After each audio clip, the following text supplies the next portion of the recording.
आप देख रहे हैं इंडिया टीवी सीएनएक्स का ओपिनियन पोल मध्य प्रदेश का, और ये फाइनल ओपिनियन पोल है क्योंकि अब तो सीधे फिर वोट पड़ने जा रहे हैं। अब हमने अभी तक बात की है भोपाल की, हमने बात की है इसके अलावा चंबल क्षेत्र की, और जितना सर्वे आपको दिखाया आपकी स्क्रीन पर आगे चल रहा है 31 पर जीत सकती है जितनी सीटें हमने बताई सर्वे की भाजपा, 27 सीटों पर कांग्रेस पार्टी। अब मैं आपके सामने एक बड़ा क्षेत्र महाकौशल रखने जा रहा हूं। महाकौशल से कमलनाथ भी आते हैं और यहीं से माना जा रहा है अगर बीजेपी जीतती है तो सीएम फेस उनका हो सकते हैं प्रहलाद पटेल, वो भी आते हैं। जबलपुर, छिंदवाड़ा, मंडला, बालाघाट, नर्मदापुरम, ये इलाके सब मिलाकर के बनते हैं महाकौशल। और इन 47 सीटों में क्या बता रहा है ओपिनियन पोल, उसका नतीजा मैं आपकी स्क्रीन पर अब रख रहा हूं। उसके बाद अब मेहमानों के पास चलेंगे।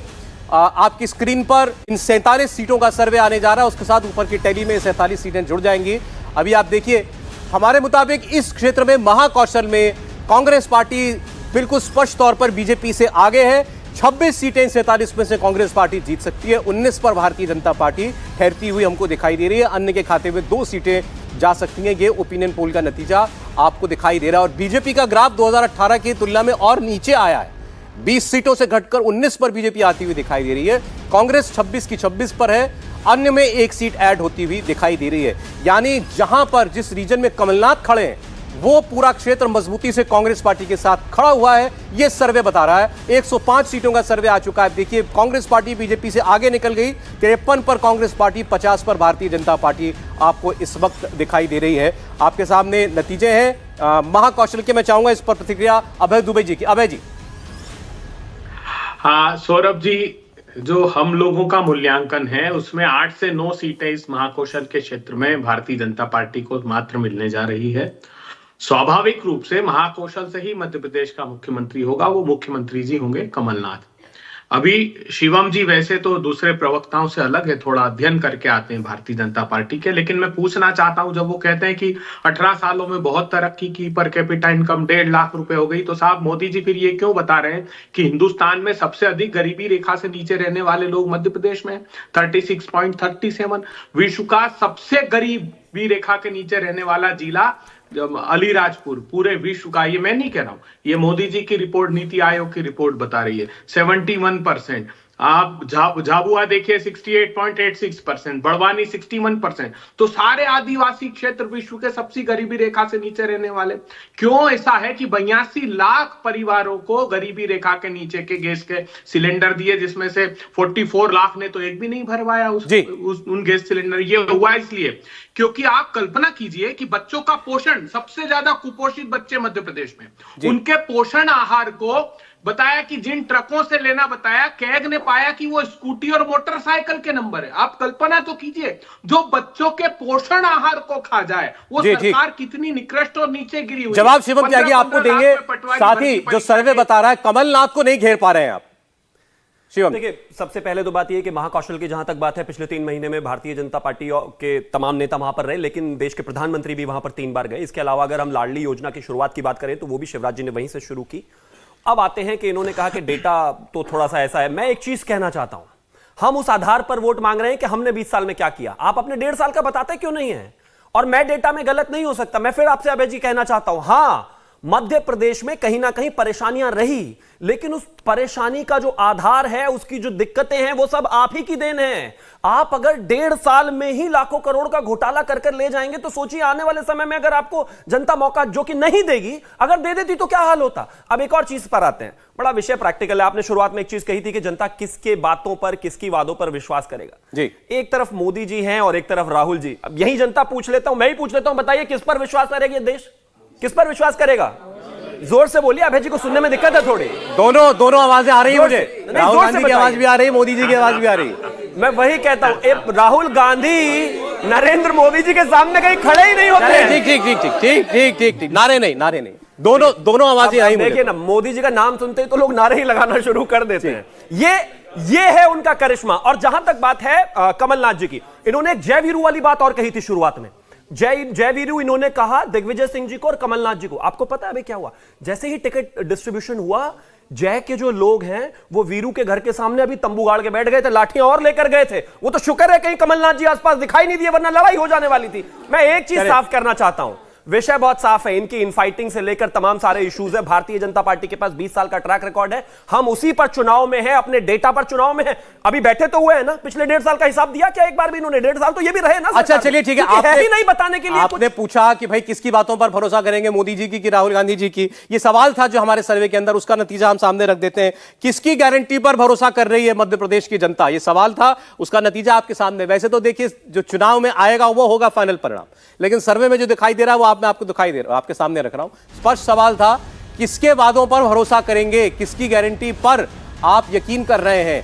भारतीय जनता पार्टी के लिए 47% लोगों ने हां कहा, 41% लोगों ने कांग्रेस पार्टी के लिए कहा, 9% ने किन्हीं और का नाम लिया, और जिनकी राय नहीं है वो 3% लोग हैं। यहाँ 47 और 41 का अंतर जो है वो दिखाई दे रहा है। अब चूंकि कांग्रेस पार्टी कर्नाटक हिमाचल के बाद जो है सिर्फ गारंटी में बात करती है कि हम जो कह रहे हैं वो होगा। राहुल गांधी कहते हैं कि हमारी सरकार बनेगी, पहली कैबिनेट की मीटिंग होगी, हस्ताक्षर जो पहला होगा उसमें हमारी गारंटी पूरी हो जाएगी।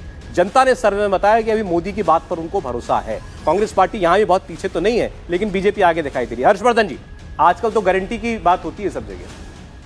नहीं देखिए, गारंटी तो अच्छा है कि नेता लोग दें, क्योंकि इनकी गारंटी पर भरोसा नेताओं की देश में कम हुआ।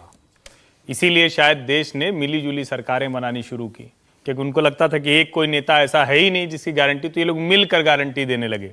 अब फिर से बेहतर हुआ कि देश ने पूर्ण बहुमत की सरकारें बनानी शुरू की, और अच्छा है कि ये ट्रेंड कंटिन्यू कर रहा है। मतलब जनता को लगता है कि ये ठीक लगा तो इसको बनाया, नहीं उठा के फेंक दिया। जैसे हम जिस राज्य में हैं, उत्तर प्रदेश में, जब मायावती जी को दिया तो पूर्ण बहुमत दे दिया 2007 में, फिर 12 में अखिलेश जी को दे दिया, फिर 17 में फिर से भाजपा को दे दिया, और 22 में फिर से योगी जी मुख्यमंत्री बन गए। ऐसे ही देश के अलग अलग राज्यों में हुआ। लेकिन अभी जो राज्य चुनाव में हैं वहां भी जनता गारंटी पर यकीन नहीं कर पाती, बार बार पलट देती है सरकार। लेकिन मध्य प्रदेश एक ऐसा राज्य रहा जहां शिवराज सिंह चौहान की गारंटी पर लगातार यकीन किया, और वो यकीन इतना बड़ा था कि 2003 में पहली बार जब उमा भारती दिग्विजय सिंह को हटाकर मुख्यमंत्री बनी तो लगातार बनती रही, और 2018 में जब सरकार गई भाजपा की तब भी सिर्फ 9 सीटों का। मैं वही कहने वाला था, 18 में तो नहीं किया। मैं इसीलिए कह रहा हूं कि मूल जो बात है कि गारंटी पर वो यकीन करती है, लेकिन अगर गारंटी से जरा दाएं बाएं हुए तो जनता का भरोसा हटने में कोई देरी नहीं लगती है। अब सवाल यह है कि किस नेता की गारंटी पर करें। ट्रैक रिकॉर्ड देखती है जनता, और शायद यही वजह है कि जो आज बार बार कहा जा रहा है कि नरेंद्र मोदी के नाम पर बीजेपी क्यों जाती है। भाई जिसके पास बढ़िया बल्लेबाज होगा, बढ़िया ट्रम्प कार्ड होगा, उसी को आगे करेगा। मेरे लिए तो ये बड़ा जिसको कहें कि न समझ में आना प्रश्न है कि क्या कांग्रेस पार्टी कोई भी एक ऐसा नेता नहीं जिसके नाम पर देश भर में जाए। ये प्रश्न अभय दुबे जी से पूछा जाना चाहिए। अभय जी से हम लोग अभय जी से बात करेंगे। और अब 2018 में गारंटी की बात चली है, तो 2018 में जो बातें कहकर वादे कर कमलनाथ जी मुख्यमंत्री बने थे, समय कम मिला, सरकार पलट गई, लेकिन उस दौरान कितनी गारंटियां पूरी कर पाए, अभय जी से उत्तर लेंगे। 2 सवालों का जवाब और रख दूं, फिर मैं आता हूं आपके पास। देखिए इसके बाद सवाल यह भी था कि उम्मीदवार जो हैं, किस पार्टी के उम्मीदवार जो हैं बेहतर नजर आ रहे हैं, पर सारी परिस्थितियां देख करके जो टिकट डिस्ट्रीब्यूशन है वो बेहतर किस पार्टी का लग रहा है, उसका नतीजा भी आपके सामने हम रख देते हैं। ये सर्वे हुआ तो टिकट बढ़ चुके हैं, दोनों जनता को मालूम है कि कौन उम्मीदवार किस पार्टी से है। 49% का मानना है बीजेपी का उम्मीदवार, बीजेपी का टिकट डिस्ट्रीब्यूशन, कैंडिडेट सिलेक्शन वो अच्छा लग रहा है। 40% ने कांग्रेस का, 7% ने अन्य के बारे में कहा, कह नहीं सकते 4% ने कहा। ये आपके सामने है। मैं अगला सवाल जो है वो भी आप सामने रख देता हूं, क्योंकि ये कांग्रेस पार्टी का प्रमुख मुद्दा है कि हम जाति जनगणना कराएंगे। ओबीसी कितने हैं प्रदेश के अंदर, ये पता होना चाहिए हमको, तो सरकार बनेगी तो हम उसकी गिनती कराएंगे। ये मुद्दा वाकई एक जनता के दिल का मुद्दा है या चुनावी मुद्दा उनको लगता है, ये जनता से सवाल हुआ। तो इस पर आप देखिए, ये मुद्दा सही है, होना चाहिए 42%। चुनावी वादे लग रहे हैं ये 47% कह रहे हैं, 11% कह रहे हैं कि हम कह नहीं सकते हैं। अभय जी के पास जाऊं उससे पहले 2-3 प्रश्न जो हमने पूछे हैं इस पर संजीव श्रीवास्तव जी का क्या कहना है वो हम लोग जान लेते हैं। संजीव जी, सवाल था उम्मीदवार बेहतर किसका, किसकी गारंटी पर ज्यादा भरोसा है, और ओबीसी सर्वे चुनावी बात है या लोगों के बीच का मुद्दा है?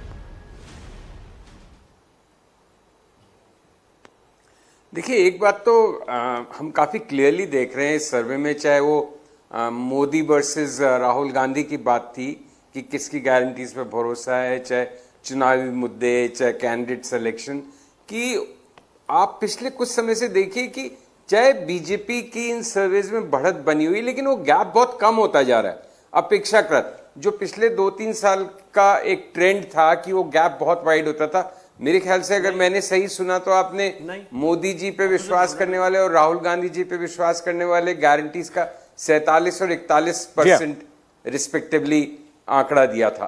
तो ये तो बड़ा सरप्राइजिंग है, क्योंकि कहां तो वो 50 के ऊपर होते थे और कहां राहुल 20 के नीचे होता था। तो एक चीज तो डेफिनेट है कि राहुल गांधी उनके समर्थकों की नजर में शायद बहुत अच्छा कर रहे हो, लेकिन इंडिपेंडेंट ऑब्जर्वर्स की नजर में भी काफी जबरदस्त कैचअप हो रहा है। तो वो पप्पू और मतलब उसको कोई संजीदगी से नहीं ले, वो सब बातें तो हवा हो गई हैं एक लेवल पे। तो ऐसा कम से कम मुझे लगता है भारत जोड़ो यात्रा के बाद से। हालांकि कभी कभी अभी भी ऐसा होता है कि राहुल गांधी जब बोलते हैं तो वो अपने he can put his foot in his mouth, मतलब कुछ अजीबोगरीब बात कर देते हैं, लेकिन उसकी फ्रीक्वेंसी पहले के मुकाबले लगभग शून्य हो गई है। तो एक परिपक्व और एक पॉलिटिशियन की तरह नजर आता है। तो वो जो बात है कि मोदी जी के सामने कोई नहीं है, ये बात हो सकती है कि मोदी जी अभी भी सबसे बड़े नंबर 1 नेता है। लेकिन पहले जैसे अमिताभ बच्चन 80 के दशक में 1 से 10 तक होते थे और फिर 11 पे कोई और, वो स्थिति कमोबेश अब सर्वेज में नजर नहीं आ रही है। इसको संजीव जी देखने के दोनों नजरिए हो सकते हैं। इसको कहने का, इसमें आप इस सर्वे को कैसे देखते हैं? देखिए, हमने तो 2 ओपिनियन पोल की बात कर सकता हूं जो हमने रखा है, लेकिन आप अगर उससे पहले की बात करेंगे, आज से 3-4 महीने पहले की अगर आप बात करेंगे, तो ज्यादातर लोग मानते ये थे कांग्रेस बहुत मजबूत पोजीशन में, और भारतीय 18 में भी यही हुआ। देखिए, मैं कांग्रेस दिखाई दी। मैं कोई फैक्ट नहीं कहने जा रहा हूं। देखिए, मैं संजीव जी जैसे लोग जब कुछ बोलते हैं तो उसमें बहुत कुछ छिपा होता है। संजीव जी ने ये कतई नहीं कहा कि राजेश खन्ना जैसे सुपरस्टार, संजीव जी ने नाम लिया अमिताभ बच्चन जैसे नरेंद्र मोदी, और ये दिखाता है जो कहते हैं ना कि लंबे समय तक जो जिसके सामने कोई टिकता नहीं, और ये सच है। नरेंद्र मोदी का जो ऑरा है वो सिर्फ एक टाइम फ्रेम के लिए नहीं रहा है, वो लंबे समय तक चल रहा है। और मुझे लगता है यही वजह है कि भले आप कहें कि क्या है, और यहां राहुल गांधी, अमिताभ बच्चन, राजेश खन्ना वही पढ़ लिया हम पे, क्या नहीं, ये राहुल गांधी नरेंद्र मोदी नहीं है, ये दोनों पार्टियों पर उस राज्य में भरोसा है। एक चीज और बड़ी इंटरेस्टिंग उन्होंने, एक चीज और उन्होंने बड़ी इंटरेस्टिंग कही कि राहुल गांधी पहले से कुछ परिपक्व दिखते हैं। एक आदमी को उम्र भी 55 हो गई है, राजनीति में रहते हुए भी कम से कम 15-16 साल हो गए एक्टिव राजनीति में, और उनको कितना, मतलब सर 1-2 दशक तो लग ही जाएंगे 100% कंप्लीट होने में, और 10 सेकंड थोड़ा और इन्होंने कहा कि राहुल गांधी, बीजेपी के प्रवक्ता है, राहुल गांधी को आप ऐसे ही लेंगे, राहुल गांधी को आप डिसमिस नहीं कर सकते, खारिज नहीं कर सकते। बात तो पूरी होने दीजिए। दूसरा, ये इस देश की मजबूरी है कि राहुल गांधी को as a opposition leader window में रखना ही है, वरना नरेंद्र मोदी जी के अंतरराष्ट्रीय अप्रूवल रेटिंग 76 है, विच इज 76, पूरी दुनिया में सबसे बेहतर, कहां कहीं कंपैरिजन नहीं है। लेकिन अब चुनाव है तो दूसरी विंडो में आपकी पार्टी सबसे ज्यादा बात करती है राहुल गांधी की, तो करेंगे। आप कह रहे थे तुलना ही नहीं है, तो आपका सारा प्रहार राहुल गांधी पर होता है। कह रहा हूं ना, जब मजबूरी आपकी है तो मजबूरी हमारी भी। अब हमारे सामने जो चुनाव लड़ रहा है उसकी बात तो करनी पड़ेगी ना, थोड़ी बहुत तो। लेकिन अगर कहें कि कोई कंपैरिजन है, कोई कंपैरिजन। अभय जी बोले, संजीव जी एक बार जरा, क्योंकि इतनी बात राहुल गांधी पर हो गई, अभय जी बोल रहे हैं, बोलिए प्लीज। सबसे पहले खारिज, पहले मैं 2 सेंटेंस। अच्छा अभय जी, संजीव जी 10 सेकंड में कुछ कहना चाह रहे हैं। अभय जी 10 सेकंड। मैं कह रहा हूं कि हर्षवर्धन जी से भी अनुरोध कर रहा हूं और शुभम जी से भी।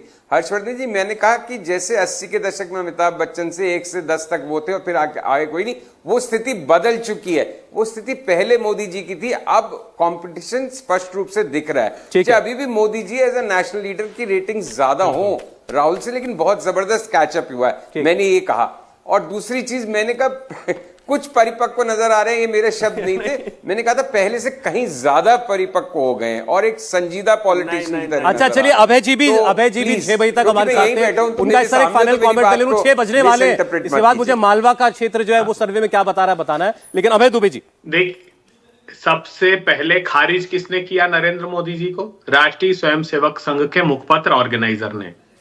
उन्होंने देख लिया कि कर्नाटका में अब ये जो छद्म रूप भारतीय जनता पार्टी ने धारण करके रखा था वो एक्सपोज हो गया, और राहुल गांधी जी को जो पदयात्रा का प्रतिसाद था वो इतना व्यापक मिला कि उनको लिखना पड़ा कि कर्नाटका में ना मोदी जी का मुखड़ा दुखड़ा दोनों नहीं चला, आपको स्थानीय नेताओं पर भरोसा करना पड़ेगा। और यहां स्थानीय नेताओं का भरोसा टूट गया। कमलनाथ जी ने जो काम किए उस पर पूछ रहे थे प्रश्न, तो 27 लाख किसानों का कर्ज हमने माफ कर दिया। उसमें मुख्यमंत्री के परिवारों का और कृषि मंत्री जी की पत्नी का भी इन्होंने खुद ने जिक्र दिया विधानसभा में। वो सूची सौंपी 27 लाख किसानों की। हमने जब पूछा तो मुख्यमंत्री जी ने कहा कि मेरे परिवार ने तो आवेदन ही नहीं किया था। अरे आवेदन नहीं करना होता था। 87% डोमेस्टिक कंज्यूमर इलेक्ट्रिसिटी के जिनका बिजली का बिल 100 रुपए के अंदर कमलनाथ जी ने कर दिया था। इस बार हमने वादा किया है कि 100 यूनिट माफ और 200 यूनिट हाफ। तो इस बार फिर 90% उपभोक्ता इस दायरे के अंदर आ जाएंगे। अब बात रही हमने जो किया उसकी, तो हमने माफिया मुक्ति अभियान चलाया था।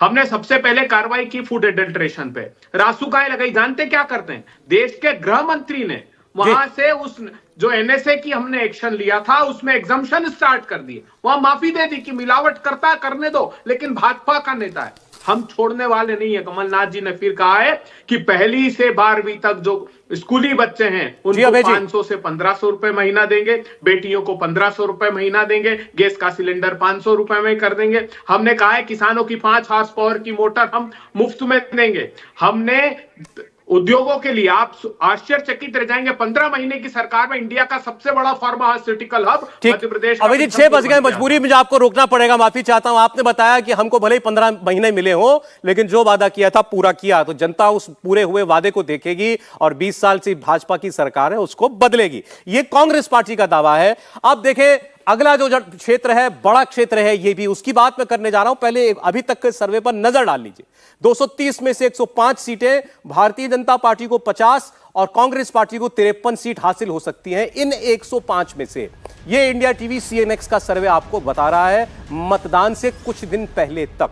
और कल के बाद तो देखिए आचार संहिता ही लग जाएगी, तो फिर कोई सर्वे भी नहीं आ पाएगा। तो ये फाइनल सर्वे है जो आप मानिए ओपिनियन पोल के हिसाब से फाइनल ओपिनियन पोल है। अब जनता जब अपना ठप्पा लगा देगी ईवीएम पर, तो उसके बाद 3 दिसंबर को आपको पता चलेगा कि आखिर कौन सी पार्टी जीती, कौन सी पार्टी हारी। अब मालवा की आइए बात कर लेते हैं।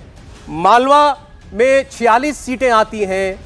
एमपी में हिंदुत्व का जो मैग्नेट उज्जैन है, जहां नरेंद्र मोदी ने बनवाया महाकाल लोक, वो मालवा में आता है। इसके अलावा जो सबसे बड़ा शहर भोपाल के बाद है इंदौर, वो मालवा में आता है। मंदसौर और धार भी मालवा रीजन में पड़ते हैं। बीजेपी के महामंत्री कैलाश विजयवर्गीय, वो यहां के बड़े नेता हैं, उनको इस बार इंदौर 1 की सीट से चुनाव में उतारा है पार्टी ने। कैलाश विजयवर्गीय के बेटे आकाश विजयवर्गीय इंदौर 3 सीट से इस वक्त मौजूदा विधायक हैं, उनको टिकट नहीं दिया गया है। कांग्रेस पार्टी की तरफ से सज्जन सिंह वर्मा और जीतू पटवारी, वो भी वरिष्ठ नेता हैं, वो भी इस मालवा क्षेत्र से ही आते हैं। और मालवा क्षेत्र क्या कह रहा है, उज्जैन, मंदसौर, इंदौर, धार वाला मालवा, 46 सीटों वाला मालवा आपकी स्क्रीन पर आने जा रहा है। अब भारतीय जनता पार्टी ने पिछली बार भी यहां पर कांग्रेस से ज्यादा सीटें जीती थी, इस बार भी, और बेहतर कर रही है 18 के मुकाबले बीजेपी। मालवा में 28 सीटें इन 47 में से जीत सकती है भारतीय जनता पार्टी, 18 सीटें जीत सकती है कांग्रेस पार्टी। और इसी के साथ 151 सीटों का सर्वे आपके सामने आ चुका है, जिसमें परिस्थिति बता रही है 78 पर भारतीय जनता पार्टी और 71 पर कांग्रेस। अभी देखिए, जब तक हमने बात इससे पहले महाकौशल की थी तो कांग्रेस आगे चल रही थी। अब जब हमने मालवा की बात कर ली है तो बीजेपी एक बार फिर आगे होगी। गैप जो है 7 सीटों का दिखाई दे रहा है बीजेपी और कांग्रेस के बीच में। फासला है, लेकिन क्या ये निर्णायक फासला होगा, ये अभी जब आगे का सर्वे आएगा तो आपको पता चलेगा। फिलहाल बीजेपी जो है वो अब आगे हो गई कांग्रेस पार्टी से सर्वे में, ये दिखाई दे रहा है स्पष्ट तौर पर 150 सीटों के सर्वे के बाद। शहजाद पूनावाला भारतीय जनता पार्टी के प्रवक्ता स्टूडियो में आ चुके, मैं चाहूंगा तालियों के साथ स्वागत करें शहजाद का। देखिए, लड़ाई तो कांटे की है शहजाद, कभी आप आगे कभी कांग्रेस। देखिए अभय जी मुझे अपना अनुज समझते हैं, वो चले गए हैं और शायद उनके बदले चरण सिंह सापरा जी आएंगे, परंतु अगर वो बैठे रहते तो मैं उनको बताता कि मध्य प्रदेश में कांग्रेस का 56 से लेकर 2003 तक एक छत्र राज था, कंसेक्यूटिव रूल था। उसमें उन्होंने मध्य प्रदेश को बीमारू राज्य बनाया। वहां पर ग्रोथ रेट इंडस्ट्रियल की माइनस में चली गई। बिजली हाफ की बात करते हैं, वहां पर बिजली सप्लाई हाफ कर दी उन्होंने। जिस प्रकार से अब माफिया की बात कर रहे हैं, वहां पे डाकू युक्त कर दिया, सिमी युक्त कर दिया, नक्सल युक्त कर दिया और गड्ढे युक्त सड़कें थी वहां पर। और आज मध्य प्रदेश में जहां पर 18 साल जब हमारी सरकार चली तो क्या क्या हुआ मैं आपको बताना चाहता हूं। जीएसडीपी जो छोड़ के गए थे 70,000 करोड़ की, कितने की? 70,000 करोड़। आज पता है कितनी है? 13 लाख करोड़। कितनी? 13 लाख करोड़। अर्थव्यवस्था बता रहे इनकम, ये अर्थव्यवस्था कहां का? अर्थव्यवस्था का बोल रहा हूं। Per capita income 12,000। कितना था पर कैपिटा इनकम? आज 1,40,000। इंडस्ट्रियल ग्रोथ रेट -0.6 थी, आज 24% है। आपको पता है कि मध्य प्रदेश में केवल 60,000 किलोमीटर की सड़कें थी। कितनी सड़कें थी? 60,000 किलोमीटर। आज 5 लाख किलोमीटर सड़कें। मध्य प्रदेश में सिंचाई बताया कितनी थी? 7 लाख हेक्टर। आज कितनी है? 47 लाख हेक्टर। मध्य प्रदेश आज नंबर 1 है वीट एक्सपोर्ट में। मध्य प्रदेश में 3 करोड़ हमने आयुष्मान कार्ड दिए। मध्य प्रदेश में 64 लाख हमने पक्के आवास बनाए। मध्य प्रदेश में 44 लाख घरों तक हमने पीने का पेयजल पहुंचाया है। और आज मध्य प्रदेश में सिमी मुक्त, नक्सल मुक्त, डाकू मुक्त। याद है आपको? चंबल जाते थे तो क्या बोलते थे? चंबल का डाकू आ जाएगा, ट्रेन की खिड़कियां बंद होती थी। आज डाकू मुक्त कर दिया और सड़कें जो है गड्ढे मुक्त कर दी है। 5 लाख किलोमीटर सड़कें बनाई है। इसीलिए बीमारू राज्य जिन्होंने बनाया है वो कम से कम मध्य प्रदेश की बात ना करे। इनके 15 महीनों की उपलब्धि गिना रहे थे। 15 महीनों की उपलब्धि क्या है? बंटाधार सरकार की तो मैंने उपलब्धियां गिनाई। अब कमलनाथ की, मतलब करप्शननाथ की उपलब्धि क्या है? केवल मोसर बायर का घोटाला, 280 करोड़ रुपए का घोटाला जिसमें ईडी की जांच चल रही है। और इन्होंने कहा था कि 50,000 रुपए विवाह पर देंगे महिलाओं को। कितने महिलाओं को दिया 15 महीने में?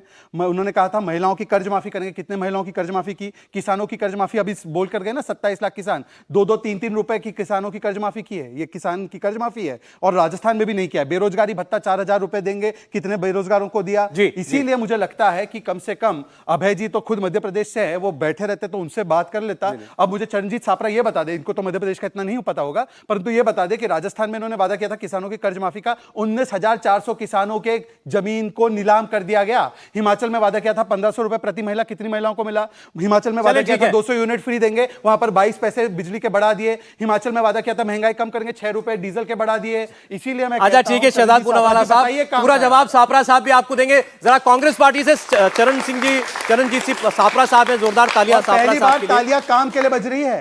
सौरभ जी देख लीजिए, अंदेशा कीजिए, तालियों के लिए हम काम बजवाते हैं, काम के लिए तालियां बजवाते हैं। अच्छा चलें ठीक है, सापरा साहब देखिए,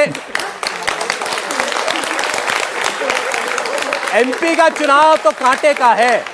कांटे की टक्कर मध्य प्रदेश के चुनाव में सर्वे में भी नजर आ रही है। चरण सिंह सापरा जी। देखिए सौरभ जी, जिस तेजी से ये बोल रहे थे और ये कह रहे हैं कि मुझे मध्य प्रदेश का पता नहीं, मुझे लगता है ये आपके स्टूडियो में है और मैं मध्य प्रदेश में हूँ।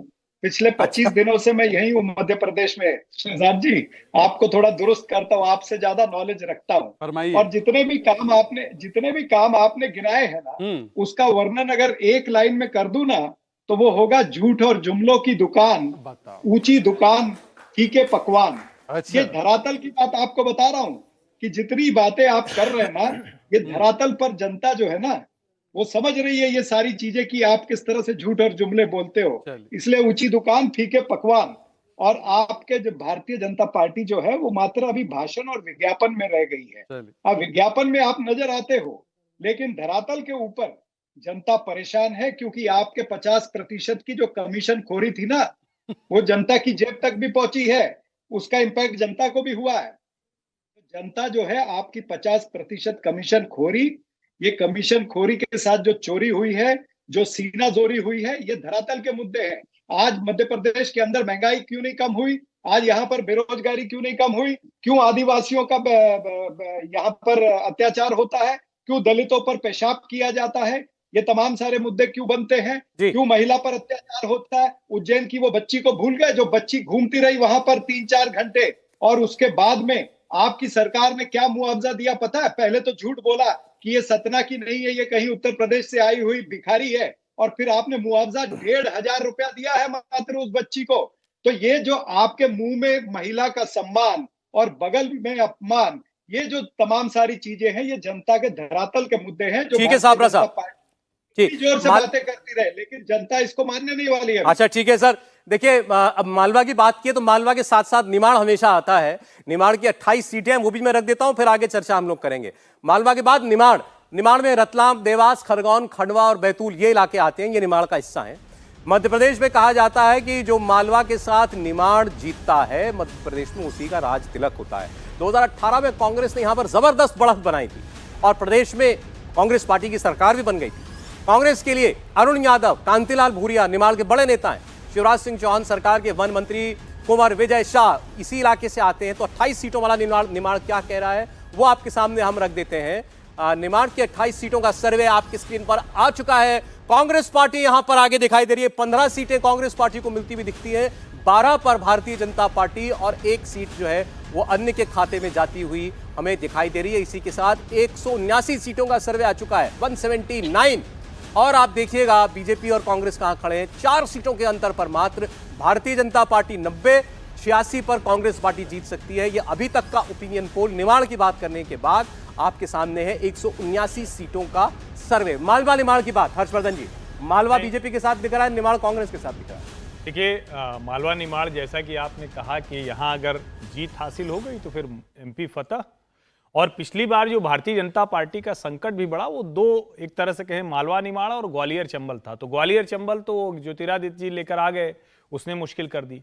लेकिन यहां को लेकर मुझे थोड़ा सा लगता है कि मालवा में भारतीय जनता पार्टी अच्छी बढ़त ले सकती है और निमाड़ में भी उसको बेहतर दिखना चाहिए था। निमाड़ में अभी यहां कांग्रेस आगे दिख रही है और अगर ये आगे दिख रही तो इसका मतलब कि जो काम निमाड़ में सीट बंटवारे के तौर पर किया था वो काम नहीं किया है। दूसरा, निमाड़ क्षेत्र मध्य प्रदेश का सबसे अधिक आदिवासी बहुल इलाका है। मध्य प्रदेश में और पूरे देश में नरेंद्र मोदी ने आदिवासियों को टारगेट करके बहुत सी योजनाएं शुरू की, बहुत से ऐसे ऐलान किए जिसको लेकर वो मानते थे कि हमें वो आसानी हो जाएगी। और मध्य प्रदेश में ये वो इलाका है जहां सेल्फ हेल्प ग्रुप के तौर पर ये चाहे मध्य प्रदेश की शिवराज चौहान की सरकार हो या नरेंद्र मोदी की सरकार हो, उन्होंने बहुत रीच आउट करने की कोशिश की है आधी आबादी को गांवों तक। तो मुझे लग रहा था कि यहां भाजपा शायद थोड़ा बेहतर करेगी, लेकिन अगर कमजोर है तो इसका मतलब अभी उसकी मुश्किल बनी हुई है। एक बार ये क्षेत्र जरा और समझ लेते हैं भावेश से। देखिए, जैसे कि हर्षवर्धन जी ने कहा कि इन दोनों क्षेत्रों में आदिवासी वोट एक महत्वपूर्ण स्थान रखते हैं। कांग्रेस का आप टिकट सिलेक्शन देखिए, 48 उन्होंने आदिवासी कैंडिडेट को दिया है। लेकिन कांग्रेस अदर रीजन में क्यों चूक रही है, जो हमें अभी तक जिसने हमने दिखा है। देखिए, अब कांग्रेस भले ही ओबीसी की बात करते ओबीसी, लेकिन कांग्रेस का जो आप टिकट डिस्ट्रीब्यूशन देखिए, उन्होंने अभी तक से 59 ओबीसी कैंडिडेट को दिया और 86 जनरल कैटेगरी को। आप जब ओबीसी की बात करेंगे तो उसको 50% ओबीसी को कैंडिडेट भी देना चाहिए, तब वो जाके वो वहां पे प्ले करती। लेकिन वही बीजेपी जो कि 69 ओबीसी को दिया और लगभग बराबर, जितना कांग्रेस और बीजेपी का बराबर लगभग जनरल कैंडिडेट का वोट रहा है। तो बीजेपी जहां पे, क्योंकि यहां पे इन्होंने देखे मध्य प्रदेश से, आप कह रहे हैं ओबीसी को दोनों गंभीरता से ले रहे हैं, लेकिन जहां ट्राइबल वोटर की बात, ट्राइबल सीटों की बात आती है, वहां कांग्रेस ने ज्यादा उम्मीदवार उतारे। देखिए, पहले एक चीज महत्वपूर्ण है मध्य प्रदेश के संदर्भ में, वो समझना होगा। पूरे ओवरऑल यदि पूरे देश में आप जाएंगे तो अभी भी लगभग 50% लोग अपने कास्ट के लोगों को वोट करते हैं, लेकिन वहीं मध्य प्रदेश में सबसे ज्यादा आंकड़ा है। पूरे देश में लगभग 65% लोग ऐसे हैं जो अपने कास्ट के लोगों को वोट करते हैं। क्योंकि बीजेपी यहाँ पे आदिवासी को उतना बड़े तादाद में टिकट नहीं दे पाई, इसलिए शायद कांग्रेस यहाँ पे बहुत अच्छा परफॉर्म करती हुई दिख रही है। अरे एक सवाल मेरे पास है, मैं क्योंकि अब शहजाद आपके पास आऊं, सुन लीजिए, इंपॉर्टेंट है ये, इसका जवाब। हम सब बात देखते हैं कैंपेन में जो है, प्रचार में दोनों ही पार्टियां बताती हैं कि इनके अंदर झगड़ा है, इनके अंदर आग लगी हुई है। अभी कांग्रेस में कपड़ा फाड़ने वाली बात आ गई, उनके कपड़े फाड़ो। कभी यहां कहा जाता है देखिए शिवराज जी को डाउन कर दिया है, तोमर जी को ले आए, प्रहलाद पटेल जी को ले आए हैं। तो जनता से हमने पूछा किस पार्टी के अंदर ज्यादा झगड़ा है आपको लगता है? सीधा सवाल था, जवाब बड़ा सीधा आया। जवाब आपकी स्क्रीन पर रख रहा हूं मैं, ये जनता का जवाब है, मेरा नहीं। देखिएगा किस पार्टी के अंदर ज्यादा झगड़ा है। पब्लिक को क्या लगता है? 53% लोग मानते हैं बीजेपी के अंदर ज्यादा झगड़ा है, 37% लोगों ने कांग्रेस पार्टी का नाम यहां पर लिया है। ये जनता की राय है शहजाद जी। देखिए, ऐसा है कि हमने तो देखा है कि राजस्थान से लेकर मध्य प्रदेश तक और बाकी सारे राज्यों में कांग्रेस पार्टी के तो कपड़े कहीं फट रहे हैं, कपड़े फाड़ रहे हैं। मैं आपसे पूछना चाहता हूं, राजा मंदवानी का विरोध कहां पे हुआ? इंदौर 4 की सीट पे। उज्जैन में विरोध हुआ, सागर में विरोध हुआ, टीकमगढ़ में विरोध हुआ। इन्होंने कैंडिडेट दिया है शिवराज जी के खिलाफ, विक्रम मत्साल, इसका विरोध हो गया। ग्वालियर में केदार कंसाना का इस्तीफा हो गया। पीसी शर्मा बनाम कमलनाथ जी स्टेज पर हो गया, और कमलनाथ जी बनाम दिग्विजय सिंह जी तो आपको पता ही है, जग जाहिर है कितना बड़ा है। ये मुझे 5 गिनवा दे, 5 काम तो नहीं गिनवा पाए। अच्छा, दूसरी बात, इन्होंने भ्रष्टाचार की, एक वाक्य केवल दे दीजिए भ्रष्टाचार पर। इन्होंने कहा 50% कमीशन का आरोप लगा, वो बिल्कुल बेबुनियाद आरोप था। वो ना लेटर मिला, ना लेटर लिखने वाला मिला, ना लेटर का एड्रेस मिला, परंतु प्रियंका वाड्रा ने यह तस्दीक की है कि हमारी सरकार में कोई करप्शन नहीं हुआ। मैं आपको सुनाता हूं।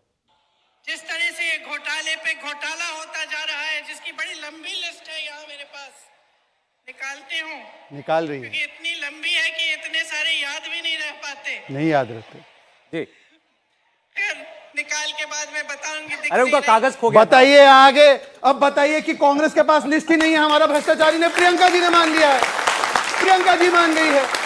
चरणजीत छापरा जी, देखिए जहां तक झगड़े की बात है, किस पार्टी के अंदर ज्यादा झगड़ा लगा हुआ है, शहजाद जी ठीक, आप जनता कह रही है बीजेपी के अंदर ज्यादा झगड़ा, ऐसा उनको लगता है, आपने इनका गिना दिया। अब शिवराज जी का एक बयान था भी, क्योंकि जय वीरू हैं दिग्विजय सिंह और कमलनाथ, ऐसा कांग्रेस पार्टी कहती है, लेकिन क्या बता रहे हैं दोनों के बारे में फिल्मी अंदाज में, फिल्म का नाम लेकर के, जरा सुनिएगा। ताजा बयान है शिवराज सिंह चौहान का। और अब सफाई देनी पड़ रही है कि हम साथ साथ हैं। कांग्रेस के नेता तो जय वीरू की जोड़ी बता रहे हैं।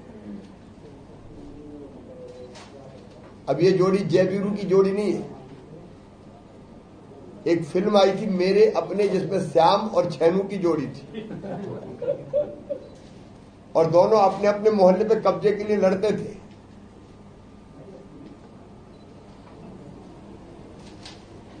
मित्रों, ये बिखरी हुई कांग्रेस कभी प्रदेश का भला नहीं कर सकती। देखिए आप लोग यहाँ जो ऑडियंस बैठी है हमारे साथ, आप लोग तो बड़े युवा हैं, पता नहीं आपने पिक्चर देखी है नहीं देखी, नाम सुना है कि नहीं। मेरे अपने 70 के दशक में आई थी, मीना कुमारी का नाम सुना है, वो इस फिल्म में थी। इनके अलावा शत्रुघ्न सिन्हा का एक डायलॉग बड़ा मशहूर हुआ था, शाम आए तो कह देना छेनू आया था, ठीक है। और दूसरी ओर तो विनोद खन्ना की पहली पिक्चर थी। बाद में विनोद खन्ना जी बीजेपी में आ गए, मंत्री भी रहे, नेता बन गए, अलग बात है। इसमें केवल एक वाक्य जोड़ सकता सिन्हा भी मंत्री रहे, शत्रुघ्न सिन्हा भी मंत्री बन गए, दोनों भाजपा के मंत्री बन गए थे। शत्रुघ्न केवल एक वाक्य इसमें जोड़ छापरा साहब, एक वाक्य केवल, ये अपने अपने इलाके के लिए नहीं, अपने अपने परिवार के लिए, क्योंकि वहां पर नकुलनाथ है और यहाँ पर जयवर्धन सिंह है, कि कौन किसका भविष्य आगे बढ़ाना है, इसकी लड़ाई चल रही है। और इसलिए छापरा साहब का फिर संजीव जी के पास। छापरा साहब, देखिए, मैं आपके दर्शकों को कहना चाहूंगा कि भाई मैं बाहर बैठा हूं, ये सभी स्टूडियो में है, तो जरा मेरे पर भी ध्यान दीजिएगा, मेरी तरफ भी मुझे भी समय दीजिएगा। देखिए, इन्होंने बहुत सारी बातें गिराई, बहुत सारे इन्होंने जहां पर हमारे लोगों की नाराजगी है वो बताने का प्रयास इन्होंने किया। इन्होंने राजा मांधवानी का नाम लिया, इन्होंने तो पढ़ के बताया ना, मैं बिना पढ़े बता रहा हूं आपको कि राजा मांधवानी के सामने एक बाम नाम का व्यक्ति था जिसकी नाराजगी की ये बात करते हैं, वो दूसरे दिन से राजा मांधवानी के साथ में प्रचार कर रहा है। तो आप ये आधी बातें जो है वो इंडिया टीवी पर या इनके दर्शकों को मत बताइए। जहां तक जय वीरू की बात है, मैं आपको बताऊं कि जो मुख्यमंत्री शिवराज चौहान ये इतनी सारी बातें कर रहे, श्याम और छेनू की बातें कर रहे, ये बेचारे खुद हताश व्यक्ति हैं, इनके ऊपर तो इनका नेतृत्व ही नहीं विश्वास कर रहा। 7 सांसद इन्होंने भेज दिए हैं और 4 केंद्रीय मंत्री भेज दिए हैं, यानी शिवराज का चेहरा ही गायब कर दिया है। तो नरेंद्र मोदी ने ठाना है कि शिवराज को निपटाना है। ये दरअसल बात है यहाँ पर धरातल पर, जो इनको नहीं पता है। बात ये शिवराज चौहान जो श्याम और छेनू की बात करते, तो मुझे याद आया कि शोले फिल्म के अंदर एक असरानी भी थे। इनकी हालत असरानी के जैसी है, इनके साथ कोई नहीं है, यानी आधे इधर बाकी मेरे पीछे, और पीछे कोई है ही नहीं। ये वस्तु स्थिति है। देखिए, जब नरेंद्र सिंह तोमर लड़ रहे हैं, जब यहाँ पर प्रहलाद जी लड़ रहे हैं, कैलाश विजयवर्गीय लड़ रहे हैं, खुद तो इन्होंने 5-5, 6-6 मुख्यमंत्री के चेहरे दे दिए। तो बेचारे शिवराज का काम क्या है? जनता क्या बोल रही है पता है? ये शिवराज नहीं ठगराज है। शिवराज का नामकरण हो गया, ये पूना वाला को पता होना चाहिए, ठगराज नाम हो गया उनका, क्योंकि ऐसा जिसे शिवराज ने ठगा नहीं। देखिए, अब मैं अभी जवाब देता हूं, एक छोटा जवाब दीजिएगा, मैं फिर संजीव जी के पास जाऊंगा। देखिए, पहले तो इनको पता होना चाहिए कि मध्य प्रदेश में हो या राजस्थान में हो, एक कांग्रेस नहीं, अलग अलग कांग्रेस। मध्य प्रदेश में पता है दिग्विजय कांग्रेस, एक है कमलनाथ कांग्रेस और तीसरी है पारिवारिक कांग्रेस। इनसे पूछे एक बार कि ये जो बातें कर रहे हैं अभी राजस्थान में इनके मुख्यमंत्री सिटिंग है, वहां पर अशोक गहलोत को डिक्लेयर नहीं किया, तो क्या उन्होंने अशोक गहलोत का अपमान किया है? छत्तीसगढ़ में सरकार है, वहां पर छत्तीसगढ़ के मुख्यमंत्री को डिक्लेयर नहीं किया, वहां पे क्या अपमान किया है? हमने एक स्ट्रैटेजी रखी है सारे चुनाव में कि हम सामूहिक नेतृत्व में लड़ेंगे, चाहे हमारी सरकार हो या ना हो। परंतु यहां पर जहां 2 जगह सरकार है वहां पर मुख्यमंत्री का चेहरा नहीं है, और जहां सरकार नहीं है वहां पर कमलनाथ जी को रखा है। और मुझे लगता है कि इस प्रकार से मैं इसका उत्तर देना चाहूंगा। अरे सर, आप एक दूसरे में जवाब देंगे। संजीव जी की बारी मारी जा रही है, एक बार आज आ जाऊंगा सर। अच्छा चलिए, 10 सेकंड आप भी लीजिए। Sanjeev ji please, I am very sorry, मैं आ रहा हूं इनके बाद। देखो इन्होंने ये इतने सारे उदाहरण दे रहे हैं, लेकिन ये नहीं बता रहे कि नरेंद्र मोदी यहाँ पर 4 मर्तबा आ चुके हैं मध्य प्रदेश के अंदर। ना उन्होंने शिवराज का नाम लिया, ना शिवराज के काम का जिक्र किया, लेकिन कांग्रेस के नेता राहुल गांधी जी, मल्लिकार्जुन खड़गे या प्रियंका जी जाती हैं तो वो भूपेश का भी एक वाक्य में जवाब आप संजीव जी के बारे में। चलिए ठीक, संजीव जी चलिए, आप दोनों के बीच में पंच बन जाइए। आप हमको बताइए, वो कह रहे हैं शिवराज सिंह चौहान जो है 17 साल के सीएम, उनका नाम क्यों नहीं लेते मोदी जी? बीजेपी ये कह रही है जहां आपका चीफ मिनिस्टर है आपने उसको चेहरा नहीं बनाया छत्तीसगढ़ में और राजस्थान में।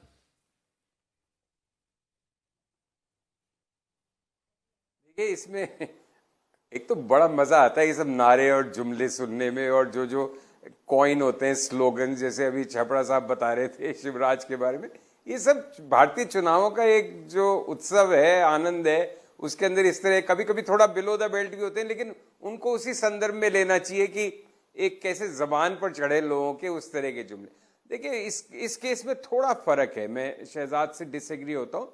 ये सही बात है कि कांग्रेस ज्यादातर चीफ मिनिस्टर्स का कभी भी उसने घोषणा नहीं की है, 2018 में भी नहीं की थी कौन उनका मुख्यमंत्री का चेहरा है, उसकी वजह से कितनी सर फुटबॉल भी हुई राजस्थान में, उसके बाद जो अभी तक चल रही है 18 से लेकर 23 तक चली, तो उसके नतीजे होते हैं। लेकिन बीजेपी ने क्लियर कट डिक्लेयर किए थे अपने नाम, चाहे राजस्थान में वसुंधरा को, चाहे शिवराज 2018 में उनका चेहरा थे, मुझे ध्यान नहीं घोषणा हुई थी कि नहीं। तो कांग्रेस का हमेशा से एक सेट डायलॉग रहा है या सेट स्टैंड रहा है कि भाई विधायक नेता चुनेंगे। विधायक दल की बैठक होती है, ज्यादातर वो कांग्रेस आला कमान पे छोड़ देते हैं, हालांकि उस पर भी काफी हद तक पानी फिरा राजस्थान में पिछले साल सितंबर में, उस प्रक्रिया में भी।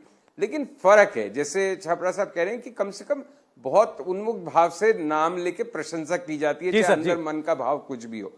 बट जिस तरह से शिवराज को किनारे पे रखा गया है और जिस तरह से रमन सिंह को एन मौके पे लाया गया और वसुंधरा को एडजस्टमेंट अब धीरे धीरे उनका हो रहा है राजस्थान में, वो बीजेपी की एक इस लेवल पे कि मुख्यमंत्री का चेहरा कौन है उस पे उनका, मोदी जी अपने नाम पे भी नहीं लड़ रहे इस बार। वो कह रहे हैं कि कमल के फूल को समझिए, क्योंकि खुद डिफेंसिव पे एक दो स्टेट आप कह रहे हैं बीजेपी डिफेंसिव पे ज्यादा है, चाहे शिवराज सिंह चौहान हो, वसुंधरा हो, इसका बहुत जल्दी साइड रखने का फैसला जल्दी दिखाई दे रहा है। 20 सेकंड हर्षवर्धन जी को 20 सेकंड हर्षवर्धन जी दे रहे, 20 सेकंड दे रहे मुझे।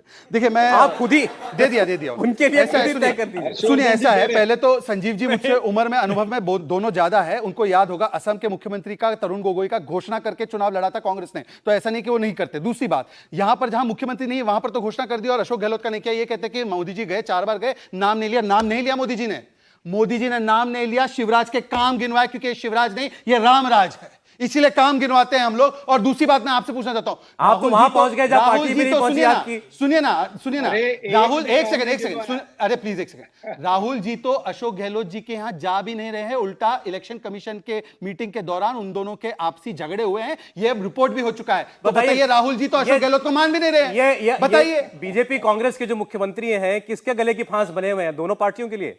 नहीं, देखिए, बड़ा रोचक है, कोई भी आला कमान अपने क्षेत्रीय नेता को मन से मान नहीं रहा था, चाहे वो भारतीय जनता पार्टी हो चाहे कांग्रेस पार्टी हो। 2018 में ही भारतीय जनता पार्टी के शीर्ष नेतृत्व ने तय कर लिया था कि अब शिवराज चौहान से आगे बढ़ने का समय आ गया है। वो तो सरकार गिर गई, फिर से आए, तो अब या तो ज्योतिरादित्य को बनाते हैं या शिवराज चौहान को। यही स्थिति राजस्थान में भी है, और छत्तीसगढ़ तो खैर भाजपा का वहां कोई चेहरा अभी भी नहीं। लेकिन यहां एक बात मैं जरूर कहूंगा कि जो भारतीय जनता पार्टी ने, जिसको कह रहे हैं कि 5-7 सांसद मंत्री ले गए, वो उनकी ताकत बन गया है। और शिवराज सिंह चौहान और सारे नेता आज की तारीख में, जिसको हम कहते हैं कि बीजेपी में प्लस कर रहे हैं, और जो कांग्रेस पार्टी यूनाइटेड हाउस थी, कमलनाथ, दिग्विजय एक दिख रहे थे, वो डिवाइडेड ऑर्डर में दिख रहे हैं। ये बहुत अच्छा नहीं है कांग्रेस पार्टी के। चलिए, चूंकि मध्य प्रदेश का हम सर्वे कर रहे हैं, तो इस चेहरे का हमने भी प्रश्न पूछा था, तो ये भी जनता जो है उसका उत्तर देकर के स्पष्ट कर देगी कि सबसे बेहतर सीएम कौन। कमलनाथ भी मुख्यमंत्री रहे, शिवराज तो वहां लंबे समय से मुख्यमंत्री है, इसका जवाब और आपके सामने बघेलखंड हम रखेंगे। बघेलखंड, बुंदेलखंड हम एक साथ आपको बताएंगे सीटें, उसके साथ मध्य प्रदेश का सर्वे फाइनल हो जाएगा। पूरी 230 सीटों का